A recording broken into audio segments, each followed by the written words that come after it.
So good morning. As Luke said, my name is Chris Cook, and I am one of the founders of Fuel Digital. First, I'd like to thank our friends at VCF for giving us the opportunity this morning to talk to you guys about a topic that we are very passionate about. We've attended or watched videos of a number of these VCF Presents sessions, and we've come away from each one of them both impressed and educated. So the bar is high. We will try to shine some light on some topics today that hopefully will be of interest to you. Hopefully you'll learn a little bit of something and maybe be entertained a little bit if we do our job well. As Luke mentioned, Fuel Digital is a digital services consulting company. And if you don't know what digital services consulting company means, hopefully you will by the time we are done this morning. For those of you who have been around the Richmond technology environment for a while, hopefully you've heard of Ironworks. We are yet another of the offspring of Ironworks, which became ICF International at the end of 2011. So while Fuel itself, our company, is fairly new, we've been around for about a year and a half. Our team has most of us, over 15 years of experience working with clients to help them solve their digital challenges. Some clients you might recognize from around town, such as Capital One, CarMax, Midwest Vaco, Anthem, a number of clients around here. And then also outside of Richmond, we've worked with some brands such as UPS, a number of the Blue Cross Blue Shield organizations, Scripps Networks, Carnegie Hall. So some interesting mix of clients and brands that we've got experience with. So hopefully you're here because the title of our presentation caught your eye. One of the terms that you hear more and more these days is digital. There's digital transformation, the new digital reality, digital strategy, Fuel Digital. So I'm old enough that I remember when digital was simply something that was used to express. You could express it as a 0 or a 1. As an information systems major at JMU. Go Dukes. I knew that my programming courses relied on digital, but more importantly to me at the time, and this is going to age me a bit, but the compact disc was invented. So we took music from analog to digital, and as a big alternative rock fan in the mid-'80s, that was a game changer. But these days, the term digital has a whole new meaning. I read a description recently that I think sums it up pretty well. Paul Boag writes that digital is the convergence of social media, mobile, and the web. The advance of mobile literally has put 24/7 access to social media and the web in our pockets, and it's created a whole new breed of customer. One who expects to have the immediate ability to check balances, transfer money, get directions, find out shipping information, talk to customer service, you name it. People expect to be able to do it with their phone at the time that they are interested in doing it. Some people might believe this is purely a millennial thing, but they'd be wrong. And you would be surprised at how much this is across the board from millennials through boomers. And it's just growing right now, and it's going to continue to grow. These customers are looking to engage in an entirely different way. And they expect a higher and higher level of service. If your company isn't acting to address this and provide the ability of your clients and partners to engage you digitally, your competitors probably are, or they soon will be. So over the past 15 or 20 years, we have learned many lessons. We've developed and continue to evolve best practices. And we've watched the pitfalls and rabbit holes that can befall companies who don't apply those best practices. We've seen leading firms fall behind technology upstarts because the upstarts innovated and the leading companies stagnated. On the flip side of that, and we've been a part of these, we've seen upstart new companies vault to the top of the leaderboard because they were innovative in their use of technology and take over the leaders in the market. So this morning we're going to spend some time talking to you about some of the things that we've learned, some of the ways to apply digital to solve problems, engage with your clients and with your partners, hopefully increase your sales and maximize your profits. So hopefully out of that continuum of items, there will be something that interests each of you. With that, I'm going to turn it over to Lena Rankin. So we've already done our introductions, but like Luke said, I'm an experience designer with Fuel Digital. It's also called a UX designer, and that role is relatively new. A lot of people think of it as a buzzword, and it doesn't really mean a whole lot. But really, at the end of the day, my focus is on users in anything digital, and I do a lot of that through things like content strategy, user research. So those are sort of my focal points. So you may hear a bit of a theme around users and customers today. So, starting things off, we at Fuel Digital, we work on websites all day, every day. It's our world, we think about it all the time, but we found a lot of our clients, if they don't have IT in their title or they don't have ownership over the website, they don't see the value in it, or they think it's a money pit, or they don't think it's doing any work for their business. So, today we hope that we can shine some light on that and expand on kind of the opportunities and challenges that exist in web today, and how you can take advantage of those at any scale within any business. And when we say your website, it doesn't need to be a website that you personally manage. You don't need to be in IT to have a website. It's any website that represents you or impacts you professionally. It could be your company's intranet where you're communicating with fellow employees on it, or a client's website or a client's application that indirectly is impacting your business. So there's many types of websites. We're not going to go through all of them, obviously, but they all have different goals. So if you look through these, marketing, pretty straightforward. You're generating leads, generating awareness. Education may be websites that have more of an academic tone around a specific subject matter. Sales could be anything from a website to a tool to an application that's supporting your sales team and generating leads. Customer service, straightforward. It's going online with any of that customer support. E-commerce, so that's your actual transactions online, the buying and selling of goods. Internal, so a lot of times these are called intranets. If anyone's part of a medium to large business, you probably have an intranet, and you may or may not look at it. It's anything where it's employee communication, so it's employee documentation, anything like that that's internal to the company. Content creation, so this could be something like a formal publication, or it could be something more informal like a blog that you run. Social, that one's pretty straightforward. It's sort of a niche community and communication-focused website, and even gaming, so something that's highly interactive in an application. So all of these are options as far as websites. We use the term website because it's easier and you can use it to apply to all of these things, but it could be an application, it could be an intranet, it could be anything. And one thing to keep in mind today is to have something sort of your website in mind when we're talking through these takeaways, just so that you can sort of apply that to how digital impacts you and learn something and actually apply it in your day-to-day life. So, like Chris said, we're going to talk through some opportunities and challenges. We're just going to do 5, so I hope we can keep your attention for 5 of those. And again, these are things that we've learned throughout the years. They've been trends across every industry, every size of business, and we think you can tackle them in many different ways with different budgets, different resources, and different knowledge. So, challenge number 1, Tom Cruise is going to help us remember this one. You have no digital presence or an outdated digital presence. So I doubt that anyone here works for a company that has literally no digital presence at this point, but it could be likely that you have one that's maybe outdated, or you feel like it doesn't necessarily represent you or the company or the services, the quality of services that you can provide aren't reflected online. So the opportunity here is getting started with a digital assessment and a roadmap. So that's basically assessing where you are today, no matter how ugly it is or if it's non-existent, and then planning for the future and how you can utilize digital to grow. And it's important because first impressions matter. So users form an opinion about your website in 50 milliseconds. And so that's pretty quick, and it's also not just your website, it's by extension your brand, your services, your products. They're making that decision in 50 milliseconds. So if the first time they interact with your brand is your website, that needs to be effective. So how do we actually do that? There's many ways you can do this, but you need to conduct a current state assessment in order to prioritize your spend. So I think this is really important when you're thinking about roadmaps.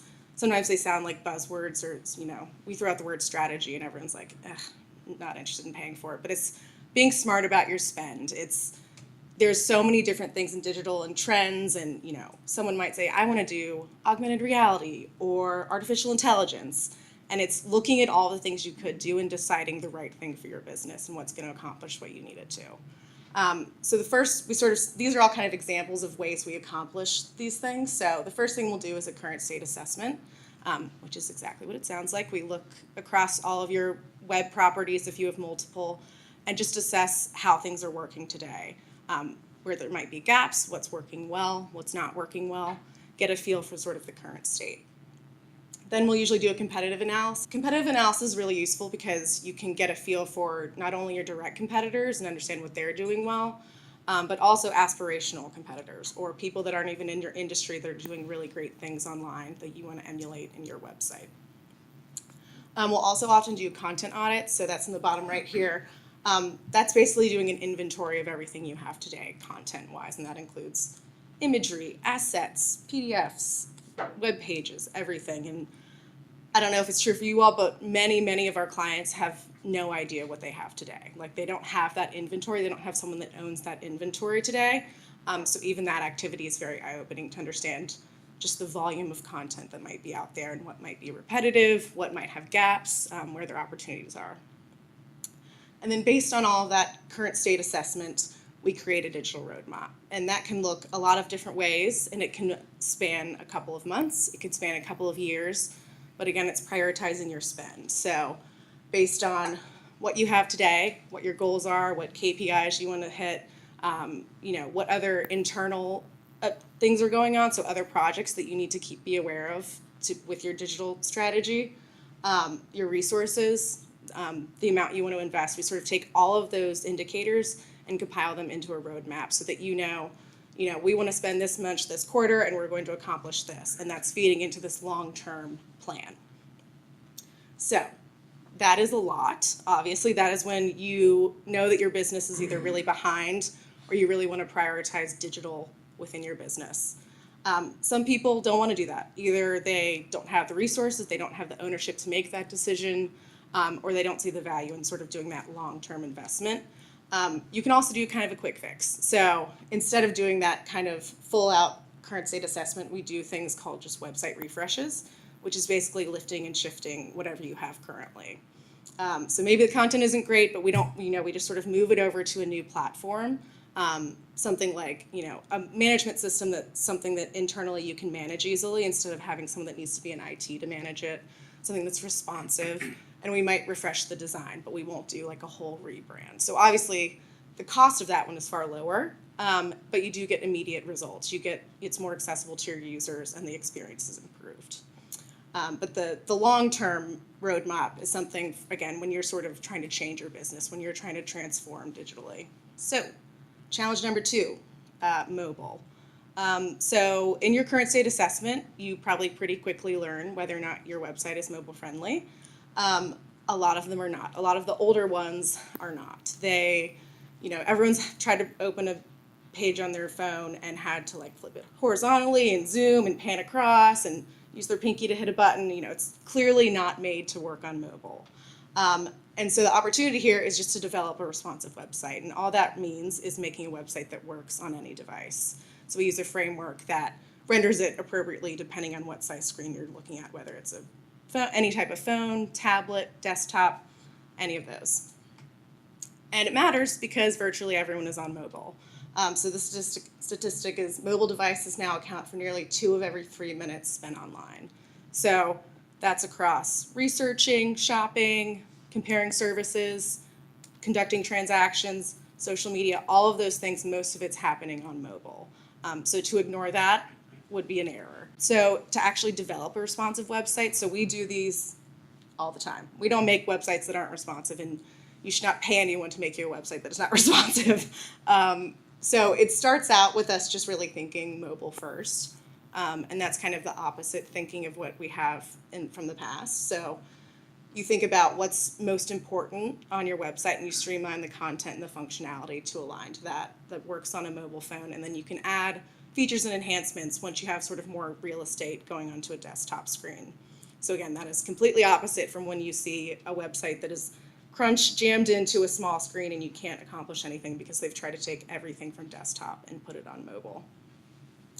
So our process usually starts after that current state assessment. We'll do wireframes. So on the left side of the screen, sort of those grayscale images are examples of wireframes. And those are really just blueprints for a website. So we don't want to think about visuals here. We just think about what kind of templates, what types of content we'll have, where content will be placed, how navigation will work, what tasks we want to make sure people can accomplish, sort of those user flows within these pages. Then we add the creative, so we make them sort of come to life with branding, imagery, typography.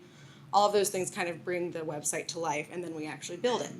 So I will not speak too in depth about building it because I don't build them. I just come up with these first two phases, but it's basically we just use a framework that supports responsive design. So, and most of them do today. Anything like WordPress or Squarespace, those all support responsive design, and you can build pretty much anything to be responsive. So we just make sure that anything we're creating has that mobile first concept, and so no matter what device the user is entering your website on and getting their first impression on, it is a good one. All right, challenge number 3, unclear value add of your website. So if you're not really sure, if you don't have ownership over your website or you're not really involved in it, you're not sure if it's pulling its weight or accomplishing anything, we find that a lot is they have a website but it's pretty static, and it's not a bad thing, but it's not helping either. One really good way to address that is to utilize analytics and customer research. And disclaimer here is when we talk about users and customers, you never fully represent your user or customer. So a lot of times decisions get made about websites that are based on business objectives or internal, knowledge. Really, you need to step out of that and talk to people that have none of that biased opinion. They're completely external, and get their input. So even if it's an intranet that you're redesigning, you need to talk to people that, you need to talk to the intern who had to do onboarding on that and understand their experience as well as all of the stakeholders in the company. And it's really important because obviously digital is integral. It's integral to your marketing strategy. It's integral to your business strategy. 94% of users cited web design as the reason they mistrusted or rejected a website. So again, if your website is their first impression of you, vast majority will immediately judge you and mistrust and choose a different vendor. So that is a huge number, and it's something to keep in mind when you're prioritizing digital. So again, a million ways to conduct user research. We have sort of 2 buckets, quantitative and qualitative.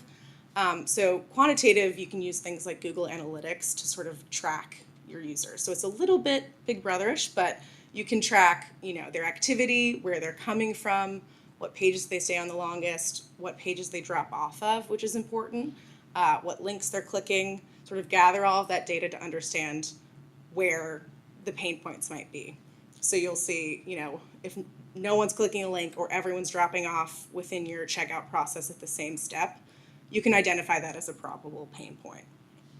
And then you get into qualitative research. So that tells you why that drop-off is happening or why that pain point exists. So you can't really figure out why with quantitative. You can sort of make some assumptions, but you need to validate those assumptions with qualitative research. And that can take many forms as well. So we'll just do like discovery sessions sometimes where we'll talk to people and understand what they expect from a website, what they want, ones that they like, ones that they don't like, have sort of just conversational research. We'll also do usability testing where we'll put a website in front of someone either standing right next to us or virtually. We can share screens and get them to try to complete tasks. And that's a really good way to see, if they can find the specific piece of content or if they can accomplish the task efficiently. Another way is to do sort of these in-person sessions. So that's like a workshop setup where you're not even looking at a screen. You're sort of stepping away from the digital and thinking more conceptually how people navigate content and navigate concepts. So mapping out how they go through the car buying process or how they pick a lawyer or any of those things, getting them to sort of think through that away from the computer and map that out and then designing for that experience. And then this grid right here is an example of, there's plenty of tools where you can send out surveys or do things like card sorts where You're getting people to create associations. So you'll get, if your content is a little bit complex or it's not general knowledge, you can get people to organize it so that they understand it and label it the way they understand it, which can help influence how navigation works, how you categorize things on your website, all of that stuff. And especially in customer research, the spectrum of investment is vast. So you can spend $0. I know plenty of people, you can do like guerrilla testing where you go out on the street and maybe offer someone a $10 gift card and show them a screen and get them to react. Like that is invaluable information. You can also have very large companies doing continuous testing. So a lot of big players like CarMax, Capital One, they're investing heavily in continuous testing of their products, and it's paying off. You know, they are continuously iterating on their products depending on what they hear from users and improving them, but it is a large investment.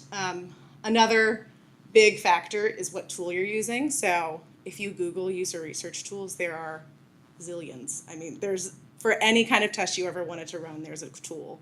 And they can range in price. So you can use things like Typeform for free to send out a survey, or you can use something like Optimal Sort to do like a organized card sort, and that's more of an investment. You can also use things like usertesting.com, which is a great tool, but more of an investment.